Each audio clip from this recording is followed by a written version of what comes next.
The menu key here always brings up the menu no matter where you are in the system. And if you're already at the menu, pressing it again takes you back to the home screen. You can see that the main menu works in both portrait and landscape modes. Scrolling works the same way as it did in the messaging system. You can use your finger on the main part of the screen, or you can grab the scroll bar. Both systems work pretty well. Scroll bar, even though it looks to be pretty narrow, seems to be pretty easy to grab, which is always handy. Go into the settings here. Let you look around at how the phone works, how the user interface works. Select once, tap the second time to change. Very normal S60 looking. Hit the back button. Personalize. Themes.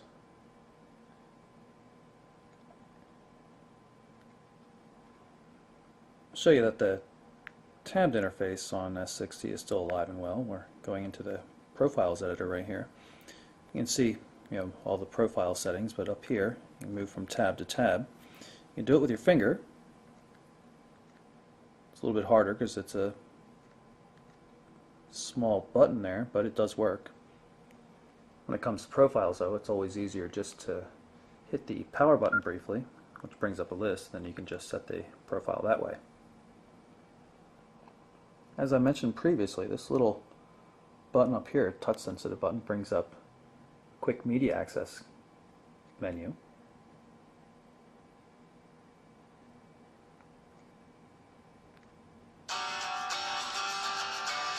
And you see when we go back to the home screen,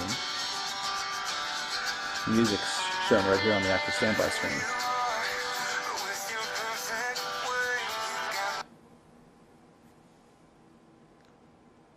You can also get to images and other things quickly as well.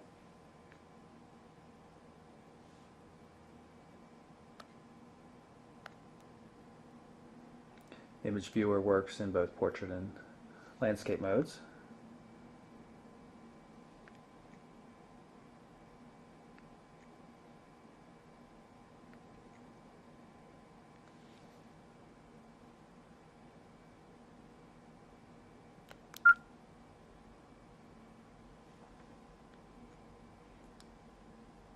You can also access the web that way.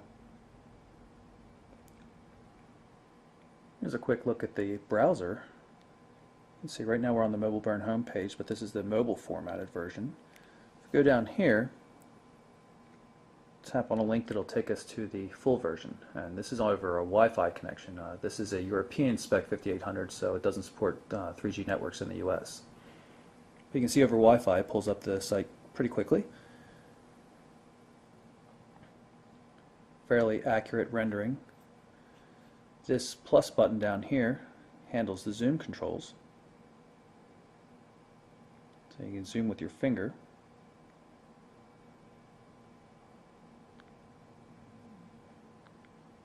Pan just as you would expect.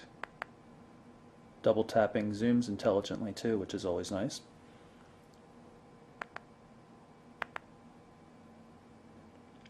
One of the things I really like is the overlaid menu. It's easy for saving things like bookmark.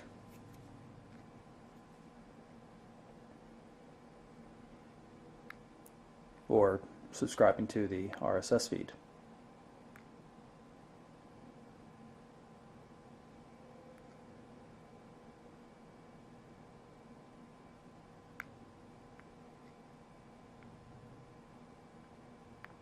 Overall, the browser is pretty nice on this device.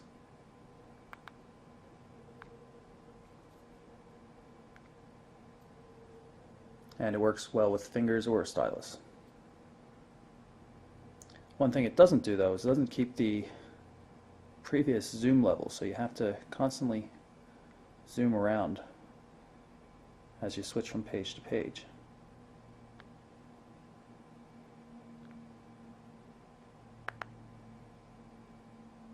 But overall it's quite nice, and the large 640 by 360 pixel display really does a good job of rendering it. Of course it supports portrait and landscape mode as well. Not the fastest in switching back and forth between the two, but nice nonetheless. As you can see, Flash is supported. We've got a Flash-based ad running here. And like the prior versions of the S60 browser, it has the visual back control, except now it supports swipes.